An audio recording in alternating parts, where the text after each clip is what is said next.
Are you looking for a way to level up your English? Have you tried reading, but you always get bored or find it too hard? Then you should try to listen to this story. Chapter 1. I was born at Leipzig on the 22nd of May 1813, in a room on the second floor of the Red and White Lion, and 2 days later was baptized at St. Thomas's Church and christened Wilhelm Richard. My father, Friedrich Wagner, was at the time of my birth a clerk in the police service at Leipzig, and hoped to get the post of chief constable in that town, but he died in the October of that same year. His death was partly due to the great exertions imposed upon him by the stress of police work during the war, troubles and the Battle of Leipzig, and partly to the fact that he fell a victim to the nervous fever which was raging at that time. As regards his father's position in life, I learnt later that he had held a small civil appointment as toll collector at the Randstadt gate, but had distinguished himself from those in the same station by giving his 2 sons a superior education, my father, Friedrich, studying law, and the younger son, Adolf, theology. My uncle subsequently exercised no small influence on my development. We shall meet him again at a critical turning point in the story of my youth. My father, whom I had lost so early, was, as I discovered afterwards, a great lover of poetry and literature in general, and possessed in particular an almost passionate affection for the drama, which was at that time much in vogue among the educated classes. My mother told me, among other things, that he took her to Laustadt for the first performance of the Braut von Messina, and that on the promenade he pointed out Schiller and Goethe to her, and reproved her warmly for never having heard of these great men. He is said to have been not altogether free from a gallant interest in actresses. My mother used to complain jokingly that she often had to keep lunch waiting for him while he was paying court to a certain famous actress of the day. Footnote: Madame Hartwig. When she scolded him, he vowed that he had been delayed by papers that had to be attended to, and as a proof of his assertion pointed to his fingers, which were supposed to be stained with ink, but on closer inspection were found to be quite clean. His great fondness for the theatre was further shown by his choice of the actor, Ludwig Geyer, as one of his intimate friends. Although his choice of this friend was no doubt mainly due to his love for the theatre, he at the same time introduced into his family the noblest of benefactors. For this modest artist, prompted by a warm interest in the lot of his friend's large family, so unexpectedly left destitute, devoted the remainder of his life to making strenuous efforts to maintain and educate the orphans. Even when the police official was spending his evenings at the theatre, the worthy actor generally filled his place in the family circle, and it seems had frequently to appease my mother, who, rightly or wrongly, complained of the frivolity of her husband. How deeply the homeless artist, hard-pressed by life and tossed to and fro, longed to feel himself at home in a sympathetic family circle, was proved by the fact that a year after his friend's death, he married his widow, and from that time forward became a most loving father to the 7 children that had been left behind. In this onerous undertaking, he was favored by an unexpected improvement in his position, for he obtained a remunerative, respectable, and permanent engagement as a character actor at the newly established Court Theatre in Dresden. His talent for painting, which had already helped him to earn a livelihood when forced by extreme poverty to break off his university studies, again stood him in good stead in his position at Dresden. True, he complained even more than his critics that he had been kept from a regular and systematic study of this art, yet his extraordinary aptitude, for portrait painting in particular, secured him such important commissions that he unfortunately exhausted his strength prematurely by his twofold exertions as painter and actor. Once, when he was invited to Munich to fulfill a temporary engagement at the Court Theatre, he received, through the distinguished recommendation of the Saxon court, such pressing commissions from the Bavarian court for portraits of the royal family that he thought it wise to cancel his contract altogether. He also had a turn for poetry. Besides fragments, often in very dainty verse, he wrote several comedies, one of which, Der Bethlehemitische Kindermord, in rhymed Alexandrines, was often performed. It was published and received the warmest praise from Goethe. This excellent man, under whose care our family moved to Dresden when I was 2 years old, and by whom my mother had another daughter, Cecilia, now also took my education in hand with the greatest care and affection. He wished to adopt me altogether, and accordingly, when I was sent to my first school, he gave me his own name, so that till the age of 14 I was known to my Dresden schoolfellows as Richard Geyer. And it was not until some years after my stepfather's death, and on my family's return to Leipzig, the home of my own kith and kin, that I resumed the name of Wagner.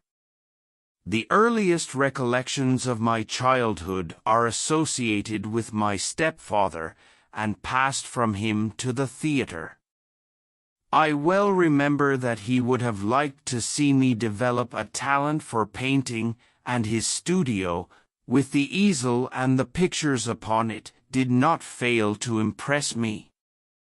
I remember in particular that I tried, with a childish love of imitation, to copy a portrait of King Frederick Augustus of Saxony.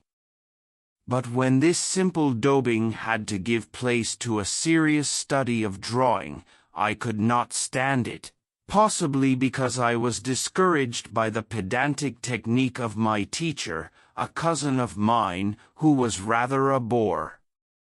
At one time during my early boyhood I became so weak after some childish ailment that my mother told me later, she used almost to wish me dead, for it seemed as though I should never get well. However, my subsequent good health apparently astonished my parents. I afterwards learnt the noble part played by my excellent stepfather on this occasion also. He never gave way to despair. In spite of the cares and troubles of so large a family, but remained patient throughout, and never lost the hope of pulling me through safely. My imagination at this time was deeply impressed by my acquaintance with the theatre with which I was brought into contact, not only as a childish spectator from the mysterious stage box. With its access to the stage, and by visits to the wardrobe with its fantastic costumes, wigs, and other disguises, but also by taking a part in the performances myself. After I had been filled with fear by seeing my father play the villain's part in such tragedies as Die Wees und der Mörder, Die beiden Gelehrensklaven, I occasionally took part in comedy. I remember that I appeared in Der Weinberg and Der Elbe, a piece specially written to welcome the King of Saxony on his return from captivity, with music by the conductor C.M. von Weber. In this I figured in a tableau vivant as an angel, sewn up in tights with wings on my back, in a graceful pose which I had laboriously practiced. I also remember on this occasion being given a big iced cake, which I was assured the king had intended for me personally. Lastly, I can recall taking a child's part in which I had a few words to speak in Kotzebue's Menschenhass und Ruhe, footnote, misanthropy and remorse, which furnished me with an excuse at school for not having learnt my lessons. I said I had too much to do, as I had to learn by heart an important part in Den Menschen außer der Reihe.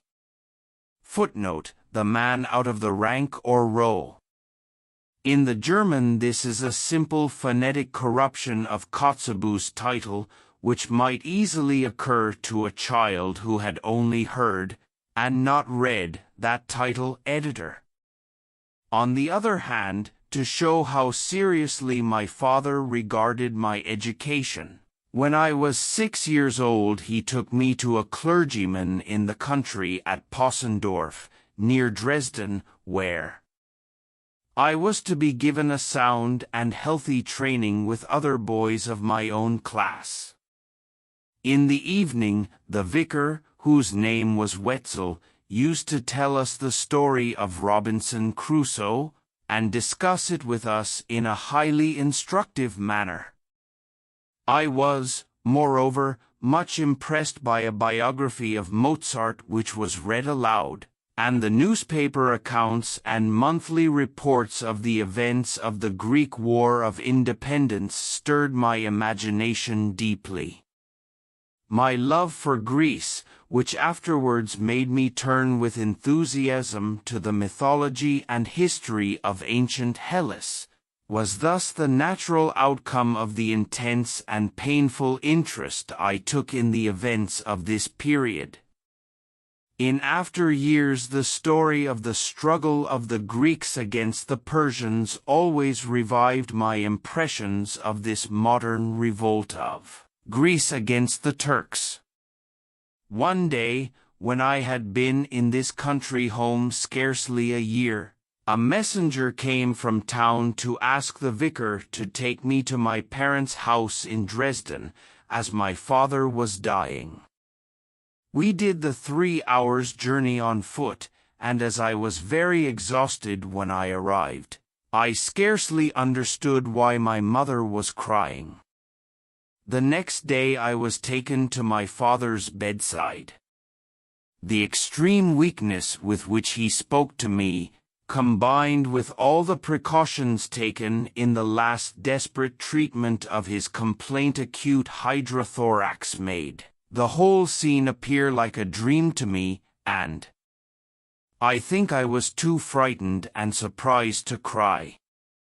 In the next room my mother asked me to show her what I could play on the piano, wisely hoping to divert my father's thoughts by the sound. I played Ub immer true und Redlichkeit, and my father said to her, "Is it possible he has musical talent?" In the early hours of the next morning my mother came into the great night nursery, and, standing by the bedside of each of us in turn, told us, with sobs, that our father was dead, and gave us each a message with his blessing. To me she said, he hoped to make something of you. In the afternoon my schoolmaster, Wetzel, came to take me back to the country. We walked the whole way to Possendorf, arriving at nightfall. On the way I asked him many questions about the stars, of which he gave me my first intelligent idea. A week later my stepfather's brother arrived from Eisleben for the funeral. He promised, as far as he was able, to support the family, which was now once more destitute, and undertook to provide for my future education.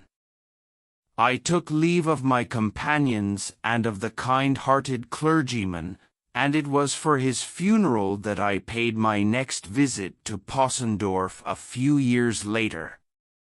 I did not go to the place again till long afterwards. When I visited it on an excursion such as I often made, far into the country, at the time when I was conducting the orchestra in Dresden, I was much grieved not to find the old parsonage still there, but in its place a more pretentious modern structure, which so turned me against the locality, that thenceforward my excursions were always made in another direction. This time my uncle brought me back to Dresden in the carriage. I found my mother and sister in the deepest mourning, and remember being received for the first time with a tenderness not usual in our family, and I noticed that the same tenderness marked our leave-taking when, a few days later, my uncle took me with him to Eisleben. This uncle, who was a younger brother of my stepfather, had settled there as a goldsmith, and Julius, one of my elder brothers, had already been apprenticed to him. Our old grandmother also lived with this bachelor son, and as it was evident that she could not live long, she was not informed of the death of her eldest son, which I, too, was bidden to keep to myself. The servant carefully removed the crape from my coat, telling me she would keep it until my grandmother died, which was likely to be soon. I was now often called upon to tell her about my father, and it was no great difficulty for me to keep the secret of his death, as I had scarcely realized it myself. She lived in a dark back room looking out upon a narrow courtyard, and took a great delight in watching the robins that fluttered freely about her, and for which she always kept fresh green boughs by the stove. When some of these robins were killed by the cat, I managed to catch others for her in the neighborhood, which pleased her very much, and, in return, she kept me tidy and clean. Her death, as had been expected, took place before long, and the crape that had been put away was now openly worn in Eisleben. The back room, with its robins and green branches, now knew me no more, but I soon made myself at home with a soap boiler's family, to whom the house belonged, and became popular with them on account of the stories I told them. I was sent to a private school kept by a man called Weiss, who left an impression of gravity and dignity upon my mind. Towards the end of the 50s I was greatly moved at reading in a musical paper the account of a concert at Eisleben, consisting of parts of Tannhauser, at which my former master, who had not forgotten his young pupil, had been present.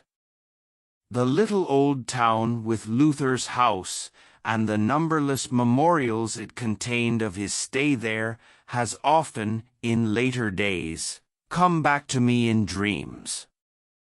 I have always wished to revisit it and verify the clearness of my recollections, but, strange to say, it has never been my fate to do so. We lived in the market-place, where I was often entertained by strange sights, such, for instance, as performances by a troupe of acrobats, in which a man walked a rope stretched from tower to tower across the square. An achievement which long inspired me with a passion for such feats of daring. Indeed, I got so far as to walk a rope fairly easily myself with the help of a balancing pole. I had made the rope out of cords twisted together and stretched across the courtyard, and even now I still feel a desire to gratify my acrobatic instincts. The thing that attracted me most, however, was the brass band of a hussar regiment quartered at Eisleben. It often played a certain piece which had just come out, and which was making a great sensation. I mean the huntsman's chorus out of the Freischütz that had been recently performed at the opera in Berlin. My uncle and brother asked me eagerly about its composer, Weber, whom I must have seen at my parents' house in Dresden, when he was conductor of the orchestra there. About the same time the Jungfernkranz was zealously played and sung by some friends who lived near us. These two pieces cured me of my weakness for the Ypsilanti waltz, which till that time I had regarded as the most wonderful of compositions. I have recollections of frequent tussles with the town boys, who were constantly mocking at me for my square cap, and I remember, too, that I was very fond of rambles of adventure among the rocky banks of the Unstrut. My uncle's marriage late in life, and the starting of his new home, brought about a marked alteration in his relations to my family. After a lapse of a year I was taken by him to Leipzig, and handed over for some days to the Wagners, my own father's relatives, consisting of my uncle Adolf and his sister Friedrich Wagner. This extraordinarily interesting man, whose influence afterwards became ever more stimulating to me, now for the first time brought himself and his singular environment into my life. He and my aunt were very close friends of Jeanette Tomey, a queer old maid who shared with them a large house in the market-place, in which, if I am not mistaken, the electoral family of Saxony had, ever since the days of Augustus the Strong, hired and furnished the two principal stories for their own use whenever they were in Leipzig. So far as I know, Jeanette Tomey really owned the second story, of which she inhabited only a modest apartment looking out on the courtyard. As, however, the king merely occupied the hired rooms for a few days in the year, Jeanette and her circle generally made use of his splendid apartments, and one of these staterooms was made into a bedroom for me. The decorations and fittings of these rooms also dated from the days of Augustus the Strong. They were luxurious with heavy silk and rich rococo furniture, all of which were much soiled with age. As a matter of fact, I was delighted by these large strange rooms, looking out upon the bustling Leipzig marketplace, where I loved above all to watch the students in the crowd making their way along in their old-fashioned club attire and filling up the whole width of the street. There was only one portion of the decorations of the rooms that I thoroughly disliked, and this consisted of the various portraits but particularly those of high-born dames in hooped petticoats with youthful faces and powdered hair. These appeared to me exactly like ghosts, who, when I was alone in the room, seemed to come back to life, and filled me with the most abject fear. To sleep alone in this distant chamber, in that old-fashioned bed of state, beneath those unearthly pictures, was a constant terror to me. It is true I tried to hide my fear from my aunt when she lighted me to bed in the evening with her candle, but never a night passed in which I was not a prey to the most horrible ghostly visions, my dread of which would leave me in a bath of perspiration. The personality of the three chief occupants of this story was admirably adapted to materialize the ghostly impressions of the house into a reality that resembled some strange fairy tale. Jeanette Tomey was very small and stout. She wore a fair Titus wig, and seemed to hug to herself the consciousness of vanished beauty. My aunt, her faithful friend and guardian, who was also an old maid, was remarkable for the height and extreme leanness of her person. The oddity of her otherwise very pleasant face was increased by an exceedingly pointed chin. My uncle Adolf had chosen as his permanent study a dark room in the courtyard. There it was that I saw him for the first time, surrounded by a great wilderness of books, and attired in an unpretentious indoor costume, the most striking feature of which was a tall, pointed felt cap, such as I had seen worn by the clown who belonged to the troupe of rope dancers at Eisleben. A great love of independence had driven him to this strange retreat. He had been originally destined for the church, but he soon gave that up, in order to devote himself entirely to philological studies. But as he had the greatest dislike of acting as a professor and teacher in a regular post, he soon tried to make a meager livelihood by literary work. He had certain social gifts, and especially a fine tenor voice, and appears in his youth to have been welcome as a man of letters among a fairly wide circle of friends at Leipzig. On a trip to Jena, during which he and a companion seem to have found their way into various musical and oratorical associations, he paid a visit to Schiller. With this object in view, he had come armed with a request from the management of the Leipzig theatre, who wanted to secure the rights of Wallenstein, which was just finished. He told me later of the magic impression made upon him by Schiller, with his tall, slight figure and irresistibly attractive blue eyes. His only complaint was that, owing to a well-meant trick played on him by his friend, he had been placed in a most trying position, for the latter had managed to send Schiller a small volume of Adolf Wagner's poems in advance. The young poet was much embarrassed to hear Schiller address him in flattering terms on the subject of his poetry, but was convinced that the great man was merely encouraging him out of kindness. Afterwards he devoted himself entirely to philological studios, one of his best-known publications, in that department being his Parnaso Italiano, which he dedicated to Goethe in an Italian poem.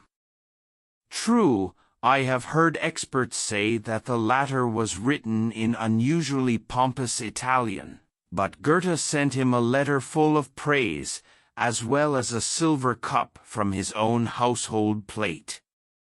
The impression that I, as a boy of 8, conceived of Adolf Wagner, amid the surroundings of his own home, was that he was a peculiarly puzzling character. I soon had to leave the influence of this environment and was brought back to my people at Dresden. Meanwhile, my family, under the guidance of my bereaved mother, had been obliged to settle down as well as they could under the circumstances. My eldest brother Albert, who originally intended to study medicine, had, upon the advice of Weber, who had much admired his beautiful tenor voice, started his theatrical career in Breslau. My second sister Louisa soon followed his example and became an actress. My eldest sister Rosalie had obtained an excellent engagement at the Dresden Court Theatre, and the younger members of the family all looked up to her, for she was now the main support of our poor sorrowing mother. My family still occupied the same comfortable home which my father had made for them. Some of the spare rooms were occasionally let to strangers, and Spar was among those who at one time lodged with us.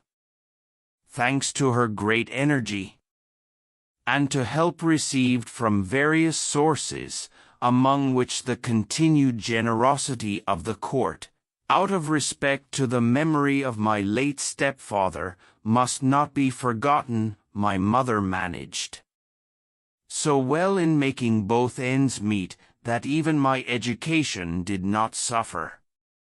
After it had been decided that my sister Clara, owing to her exceedingly beautiful voice, should also go on the stage, my mother took the greatest care to prevent me from developing any taste whatever for the theatre. She never ceased to reproach herself for having consented to the theatrical career of my eldest brother. And as my second brother showed no greater talents than those which were useful to him as a goldsmith, it was now her chief desire to see some progress made towards the fulfillment of the hopes and wishes of my stepfather, who hoped to make something of me. On the completion of my 8th year, I was sent to the Kreuz Grammar School in Dresden, where it was hoped I would study. There I was placed at the bottom of the lowest class, and started my education under the most unassuming auspices. Chapter 2. My mother noted with much interest the slightest signs I might show of a growing love and ability for my work. She herself, though not highly educated, always created a lasting impression on all who really learned to know her, and displayed a peculiar combination of practical domestic efficiency and keen intellectual animation. She never gave one of her children any definite information concerning her antecedents. She came from Weissenfels, and admitted that her parents had been bakers. According to more recent information, mill owners there. Even in regard to her maiden name, she always spoke with some embarrassment, and intimated that it was Pertas, though, as we afterwards ascertained, it was in reality Bert's. Strange to say, she had been placed in a high-class boarding school in Leipzig, where she had enjoyed the advantage of the care and interest of one of her father's influential friends, to whom she afterwards referred as being a Weimar prince who had been very kind to her family in Weissenfels. Her education in that establishment seems to have been interrupted on account of the sudden death of this friend. She became acquainted with my father at a very early age, and married him in the first bloom of her youth. He also being very young, though he already held an appointment. Her chief characteristics seem to have been a keen sense of humor and an amiable temper. So we need not suppose that it was merely a sense of duty towards the family of a departed comrade that afterwards induced the admirable Ludwig Geyer to enter into matrimony with her when she was no longer youthful, but rather that he was impelled to that step by a sincere and warm regard for the widow of his friend. A portrait of her, painted by Geyer during the lifetime of my father, gives one a very favorable impression of what she must have been. Even from the time when my recollection of her is quite distinct, she always had to wear a cap owing to some slight affection of the head, so that I have no recollection of her as a young and pretty mother. Her trying position at the head of a numerous family, of which I was the 7th surviving member, the difficulty of obtaining the wherewithal to rear them, and of keeping up appearances on very limited resources, did not conduce to evolve that tender sweetness and solicitude which are usually associated with motherhood. I hardly ever recollect her having fondled me. Indeed, demonstrations of affection were not common in our family, although a certain impetuous, almost passionate and boisterous manner always characterized our dealings.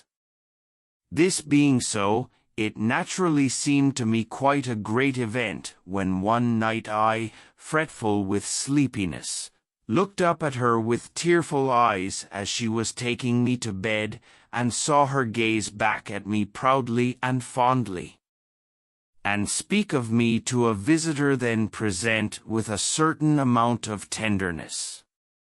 What struck me more particularly about her was the strange enthusiasm and almost pathetic manner with which she spoke of the great and of the beautiful in art.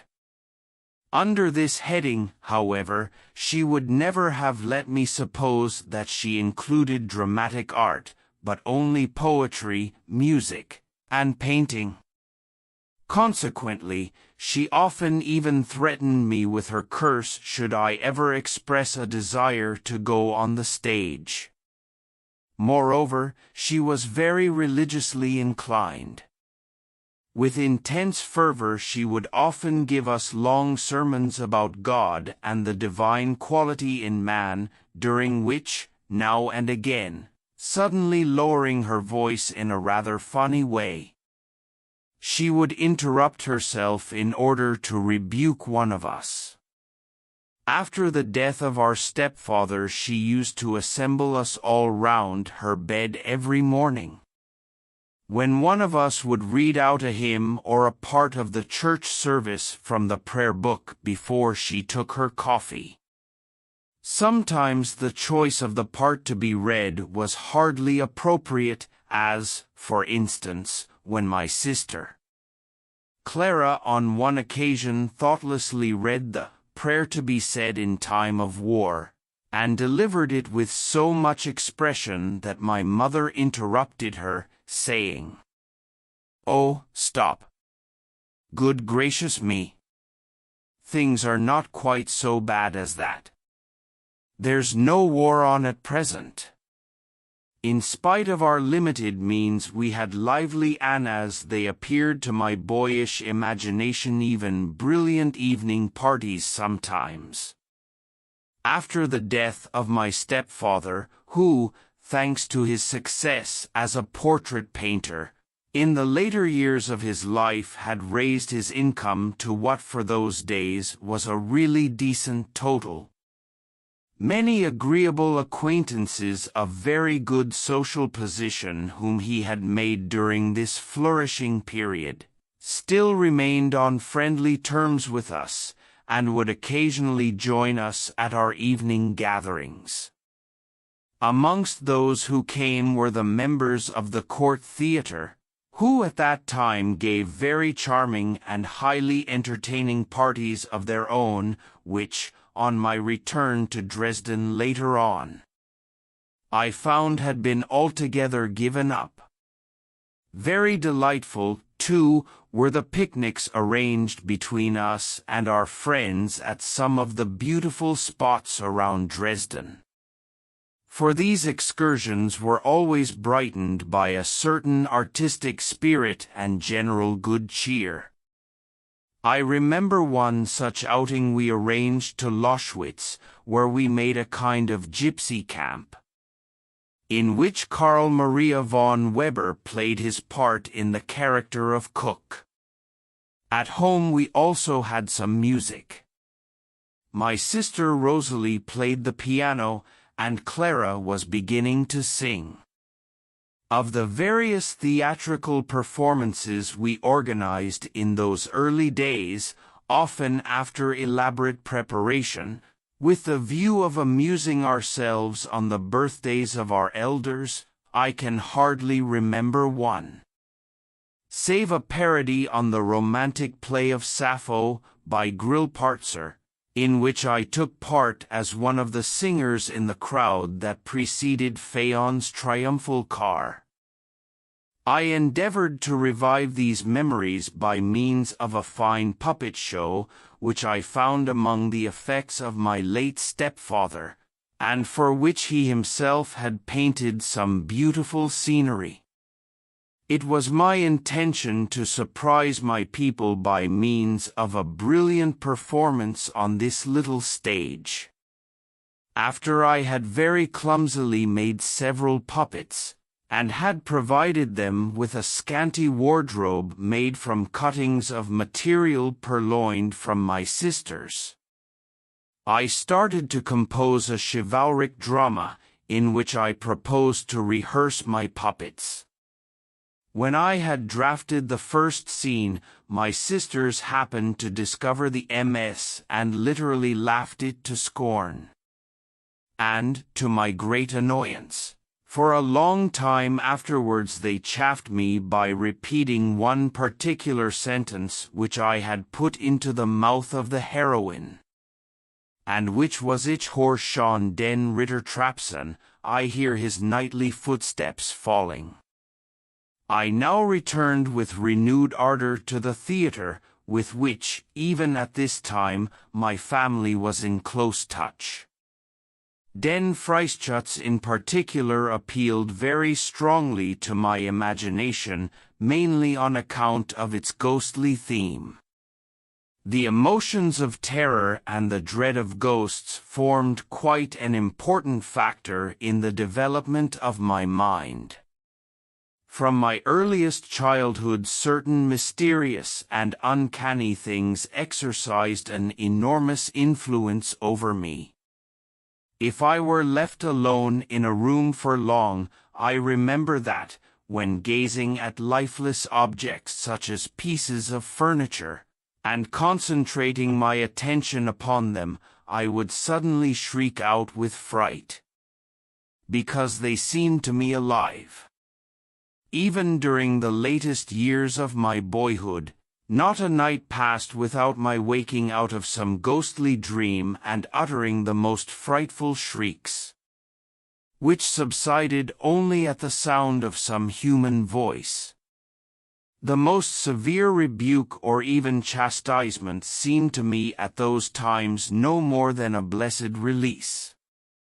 None of my brothers or sisters would sleep anywhere near me. They put me to sleep as far as possible away from the others, without thinking that my cries for help would only be louder and longer, but in the end they got used even to this nightly disturbance. In connection with this childish terror, what attracted me so strongly to the theatre, by which I mean also the stage, the rooms behind the scenes, and the dressing rooms, was not so much the desire for entertainment and amusement such as that which impels the present-day theatre-goers, but the fascinating pleasure of finding myself in an entirely different atmosphere, in a world that was purely fantastic and often gruesomely attractive. Thus to me a scene, even a wing, representing a bush, or some costume or characteristic part of it, seemed to come from another world, to be in some way as attractive as an apparition, and I felt that contact with it might serve as a lever to lift me from the dull reality of daily routine to that delightful region of spirits. Everything connected with a theatrical performance had for me the charm of mystery.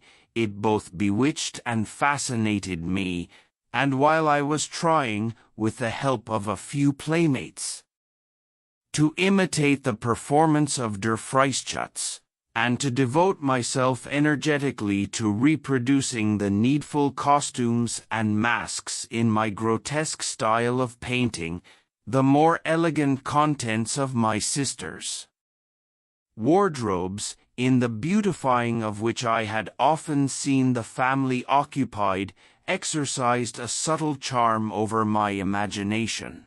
Nay, my heart would beat madly at the very touch of one of their dresses. In spite of the fact that, as I already mentioned, our family was not given to outward manifestations of affection, yet the fact that I was brought up entirely among feminine surroundings must necessarily have influenced the development of the sensitive side of my nature. Perhaps it was precisely because my immediate circle was generally rough and impetuous, that the opposite characteristics of womanhood, especially such as were connected with the imaginary world of the theater, created a feeling of such tender longing in me. Luckily, these fantastic humors, merging from the gruesome into the mawkish, were counteracted and balanced by more serious influences undergone at school at the hands of my teachers and schoolfellows. Even there, it was chiefly the weird that aroused my keenest interest. I can hardly judge whether I had what would be called a good head for study.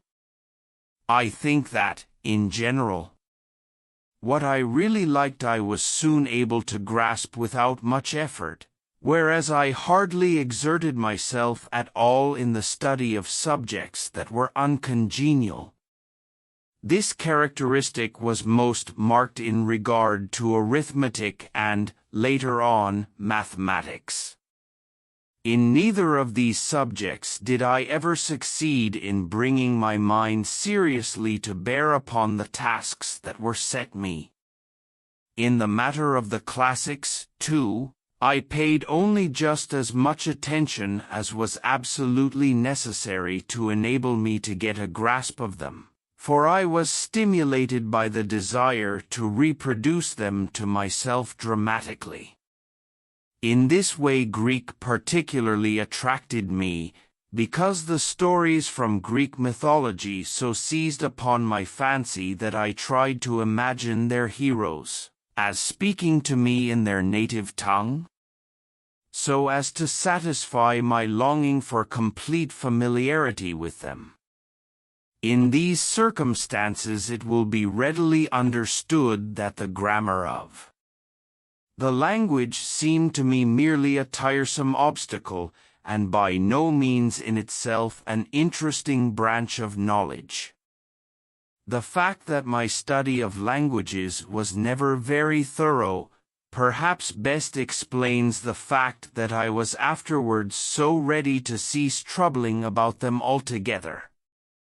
Not until much later did this study really begin to interest me again, and that was only when I learned to understand its physiological and philosophical side, as it was revealed to our modern Germanists by the pioneer work of Jacob Grimm.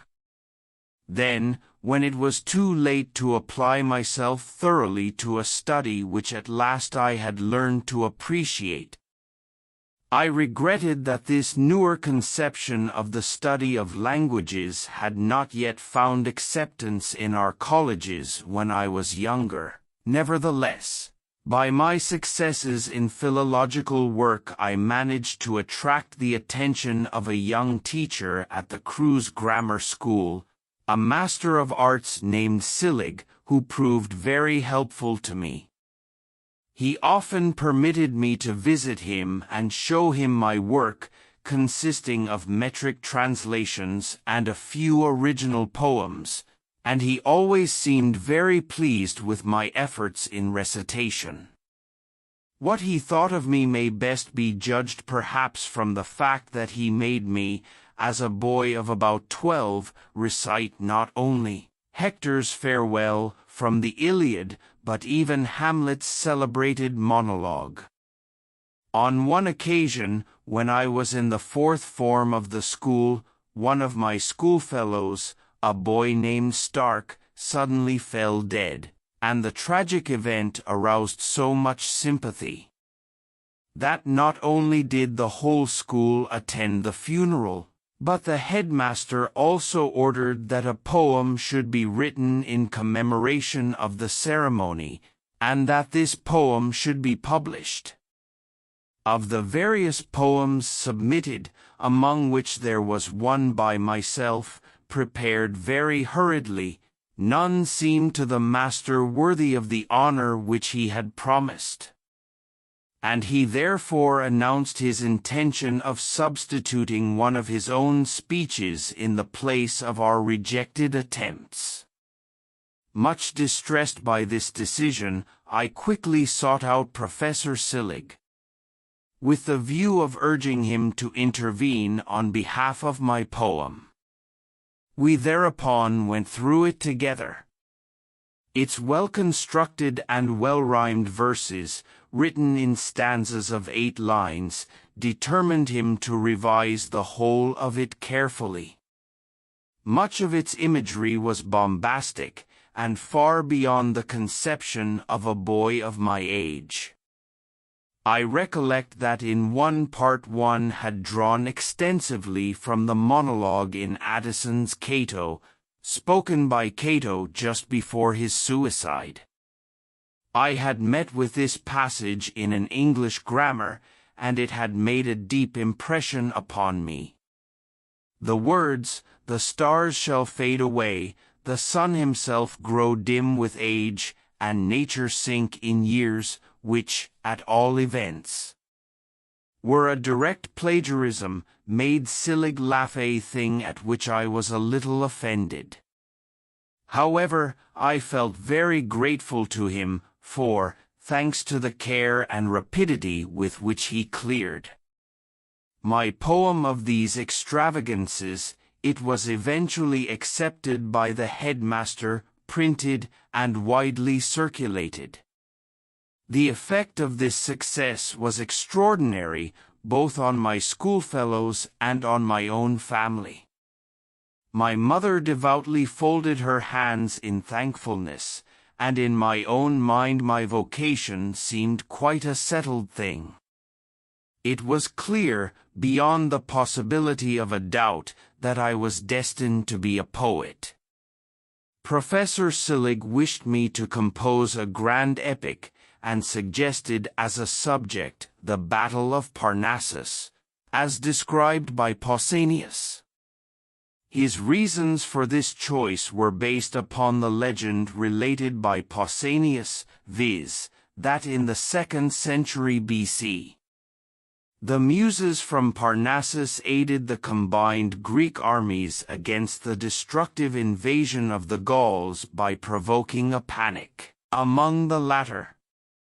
I actually began my heroic poem in hexameter verse, but could not get through the first canto.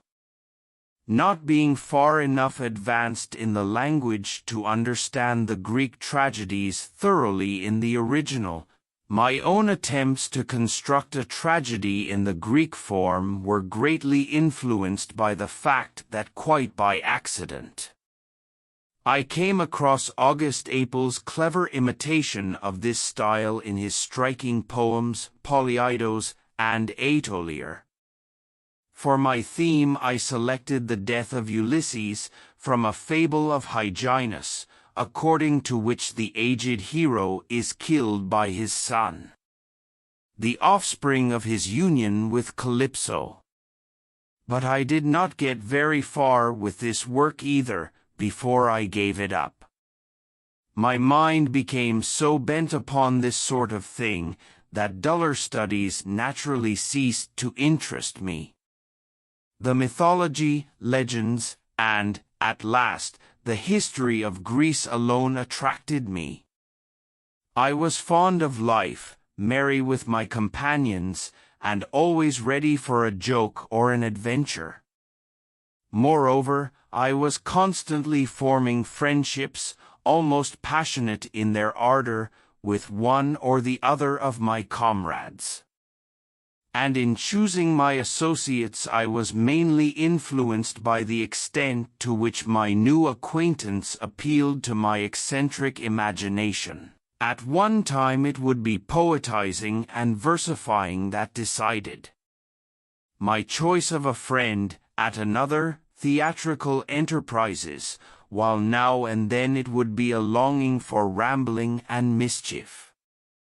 Furthermore, when I reached my 13th year, a great change came over our family affairs. My sister Rosalie, who had become the chief support of our household, obtained an advantageous engagement at the theatre in Prague, whither mother and children removed in 1820, thus giving up the Dresden home altogether.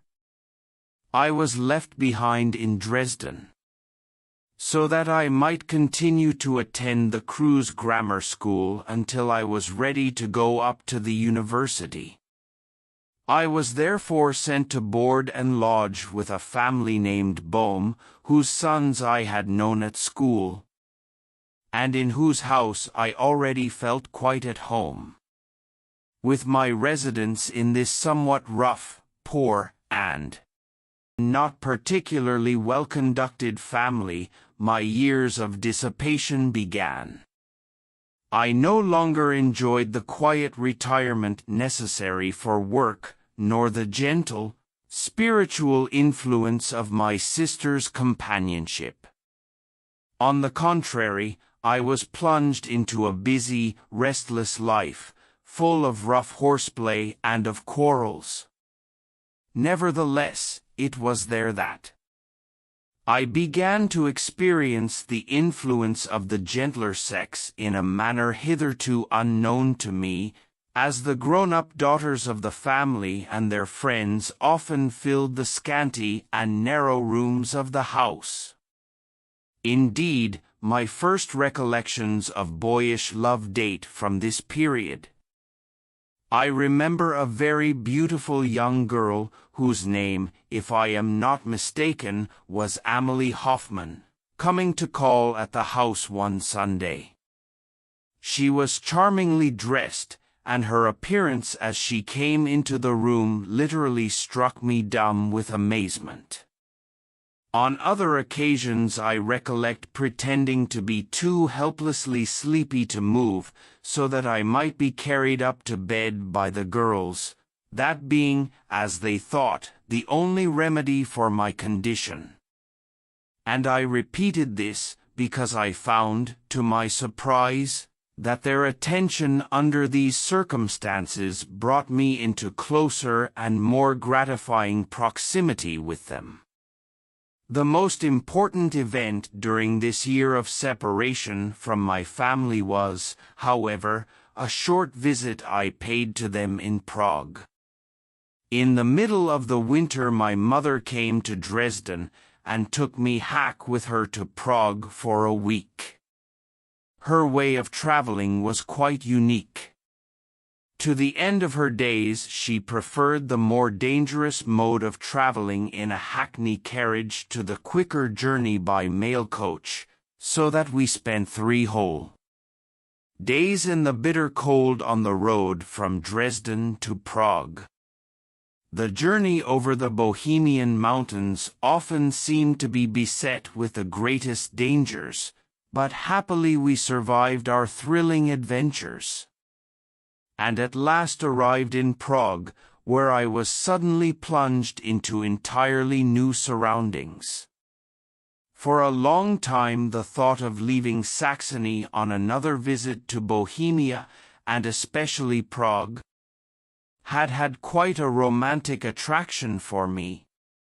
The foreign nationality, the broken German of the people, the peculiar headgear of the women, the native wines, the harp girls and musicians, and finally, the ever-present signs of Catholicism, its numerous chapels and shrines, all produced on me a strangely exhilarating impression. This was probably due to my craze for everything theatrical and spectacular, as distinguished from simple bourgeois customs. Above all, the antique splendor and beauty of the incomparable city of Prague became indelibly stamped on my fancy. Even in my own family surroundings I found attractions to which I had hitherto been a stranger. For instance, my sister Ottilie, only 2 years older than myself, had won the devoted friendship of a noble family. That of Count Potter, 2 of whose daughters, Jenny and Auguste, who had long been famed as the leading beauties of Prague, had become fondly attached to her. To me, such people and such a connection were something quite novel and enchanting. Besides these, certain beaux esprits of Prague, among them W. Marzano, a strikingly handsome and charming man, were frequent visitors at our house. They often earnestly discussed the tales of Hoffmann, which at that date were comparatively new and had created some sensation. It was now that I made my first though rather superficial acquaintance with this romantic visionary, and so received a stimulus which influenced me for many years even to the point of infatuation, and gave me very peculiar ideas of the world. In the following spring, 1827, I repeated this journey from Dresden to Prague, but this time on foot, and accompanied by my friend Rudolf Bohm. Our tour was full of adventure. We got to within an hour of Teplitz the first night, and next day we had to get a lift in a wagon, as we had walked our feet sore. Yet this only took us as far as Loisitz, as our funds had quite run out. Under a scorching sun, hungry and half-fainting, we wandered along bypaths through absolutely unknown country, until at sundown we happened to reach the main road just as an elegant traveling coach came in sight. I humbled my pride so far as to pretend I was a traveling journeyman, and begged the distinguished travelers for alms, while my friend timidly hid himself in the ditch by the roadside. Luckily we decided to seek shelter for the night in an inn, where we took counsel whether we should spend the alms just received on a supper or a bed. We decided for the supper, proposing to spend the night under the open sky. While we were refreshing ourselves, a strange-looking wayfarer entered. He wore a black velvet skullcap, to which a metal lyre was attached like a cockade, and on his back he bore a harp. Very cheerfully he set down his instrument, made himself comfortable, and called for a good meal. He intended to stay the night, and to continue his way next day to Prague, where he lived, and whither he was returning from Hanover. My good spirits and courage were stimulated by the jovial manners of this merry fellow, who constantly repeated his favorite motto, non plus ultra. We soon struck up an acquaintance, and in return for my confidence, the strolling player's attitude to me was one of almost touching sympathy. It was agreed that we should continue our journey together next day on foot. He lent me 2 20-Kreutzer pieces, about 9 pence, and allowed me to write my Prague address in his pocket-book. I was highly delighted at this personal success. My harpist grew extravagantly merry, a good deal of Chernosek wine was drunk. He sang and played on his harp like a madman, continually reiterating his non plus ultra, till at last, overcome with wine, he fell down on the straw, which had been spread out on the floor for our common bed. When the sun once more peeped in, we could not rouse him, and we had to make up our minds to set off in the freshness of the early morning without him, feeling convinced that the sturdy fellow would overtake us during the day. But it was in vain that we looked out for him on the road and during our subsequent stay in Prague.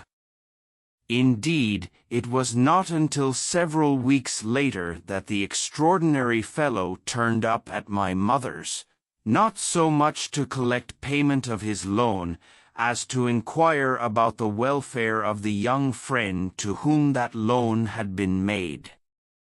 The remainder of our journey was very fatiguing, and the joy I felt when I at last beheld Prague from the summit of a hill, at about an hour's distance, simply beggars description. Approaching the suburbs, we were for the second time met by a splendid carriage, from which my sister Ottilie's 2 lovely friends called out to me in astonishment. They had recognized me immediately, in spite of my terribly sunburnt face, blue linen blouse, and bright red cotton cap. Overwhelmed with shame, and with my heart beating like mad, I could hardly utter a word, and hurried away to my mother's to attend at once to the restoration of my sunburnt complexion. To this task I devoted 2 whole days, during which I swathed my face in parsley poultices, and not till then did I seek the pleasures of society. When, on the return journey, I looked back once more on Prague from the same hilltop, I burst into tears, flung myself on the earth, and for a long time could not be induced by my astonished companion to pursue the journey. I was downcast for the rest of the way, and we arrived home in Dresden without any further adventures. During the same year I again gratified my fancy for long excursions on foot by joining a numerous company of grammar school boys, consisting of pupils of several classes and of various ages, who had decided to spend their summer holidays in a tour to Leipzig. This journey also stands out among the memories of my youth, by reason of the strong impressions it left behind. The characteristic feature of our party was that we all aped the student, by behaving and dressing extravagantly in the most approved student fashion.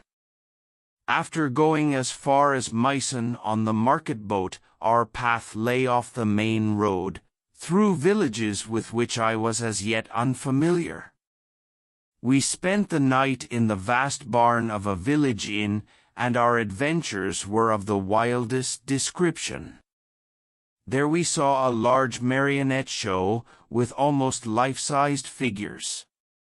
Our entire party settled themselves in the auditorium, where their presence was a source of some anxiety to the managers, who had only reckoned on an audience of peasants. Genevieve was the play given. The ceaseless silly jests, and constant interpolations and jeering interruptions, in which our corps of embryo students indulged, finally aroused the anger even of the peasants, who had come prepared to weep. I believe I was the only one of our party who was pained by these impertinences, and in spite of involuntary laughter at some of my comrades' jokes, I not only defended the play itself, but also its original, simple-minded audience. A popular catchphrase which occurred in the piece has ever since remained stamped on my memory.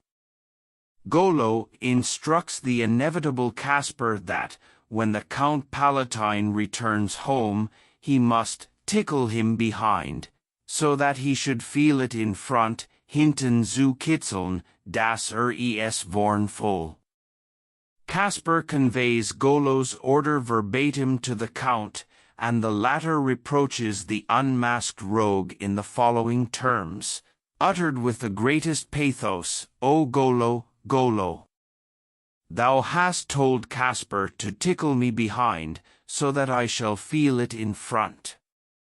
From Grimma our party rode into Leipzig in open carriages, but not until we had first carefully removed all the outward emblems of the undergraduate, lest the local students we were likely to meet might make us rue our presumption.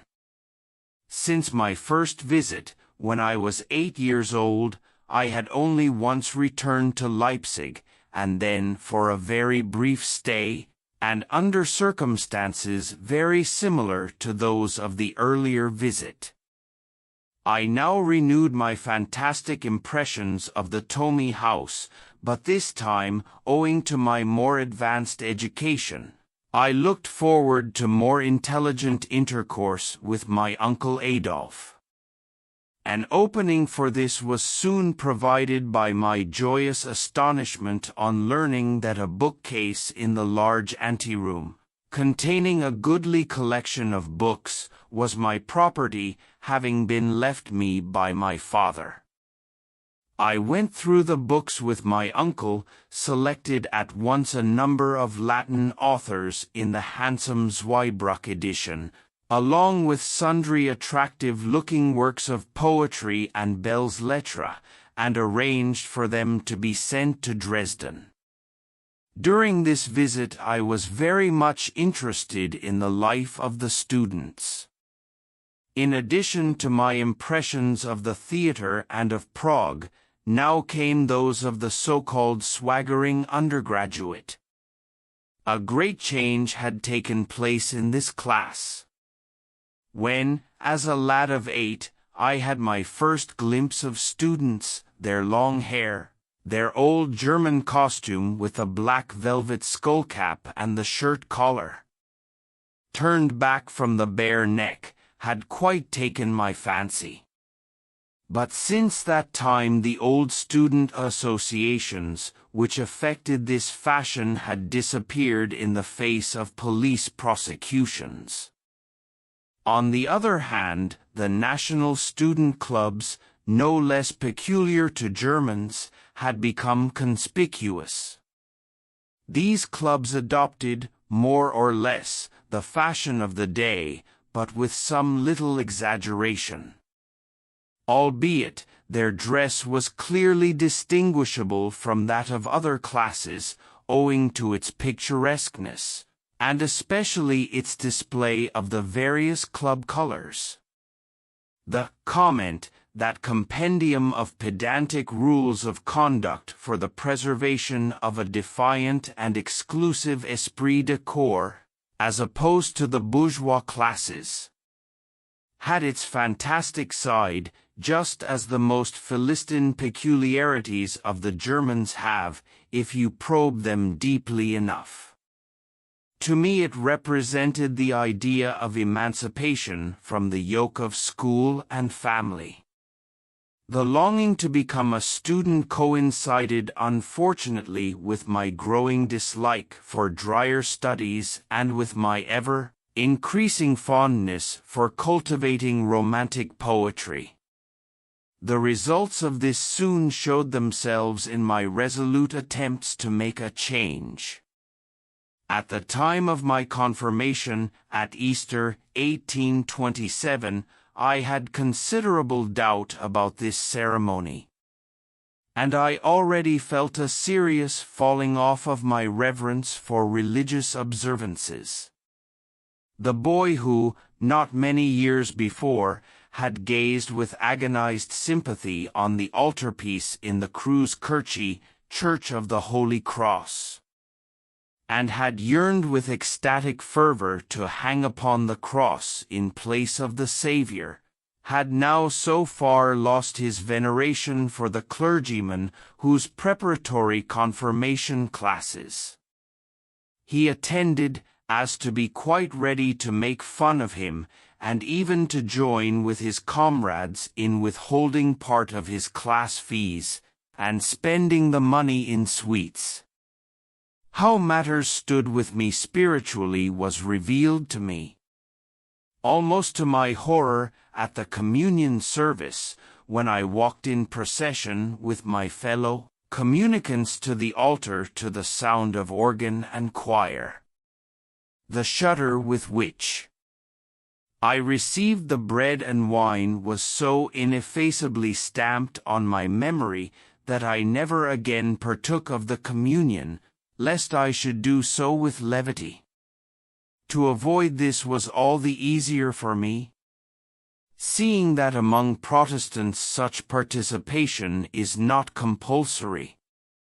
I soon, however, seized, or rather created, an opportunity of forcing a breach with the Kreuz Grammar School, and thus compelled my family to let me go to Leipzig, in self-defense against what I considered an unjust punishment with which I was threatened by the assistant headmaster, Baumgarten Crusius, for whom I otherwise had great respect.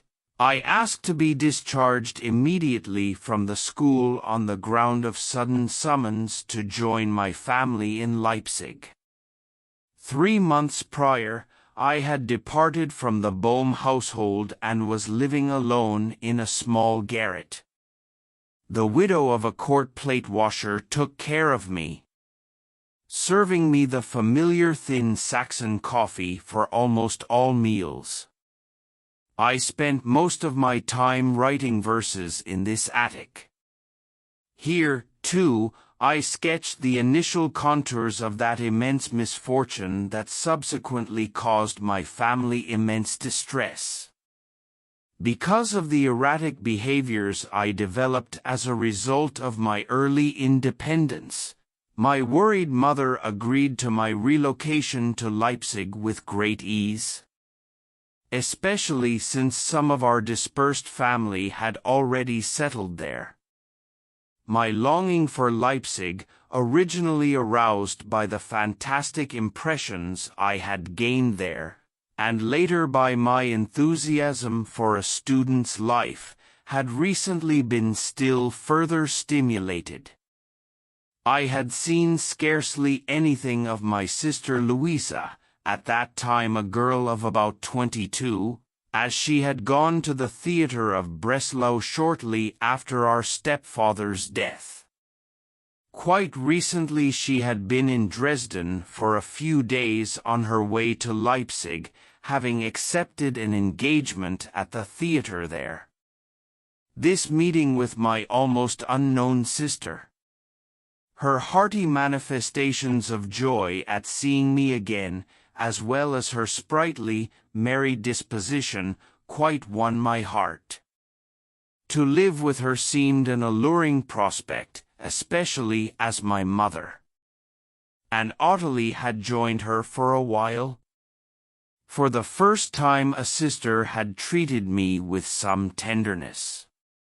When at last I reached Leipzig at Christmas in the same year, 1827, and there found my mother with Ottilie and Cecilia, my half-sister, I fancied myself in heaven. Significant transformations were already underway. Louisa had been promised to Friedrich Brockhaus, a respected and affluent bookseller. The gathering of the bride-to-be's impoverished relatives didn't seem to trouble her kind-hearted fiancé much. However, my sister, perhaps feeling uneasy about the situation.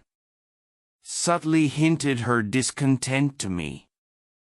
Her aspiration to integrate into the higher echelons of bourgeois society led to a noticeable shift in her demeanor, once so lively and carefree. I gradually became acutely aware of this change, leading to a temporary estrangement between us. Furthermore, I regrettably provided her with ample reason to reprimand my behavior. Upon arriving in Leipzig, I abandoned my studies and all formal schooling, likely due to the rigid and pedantic educational system prevailing there.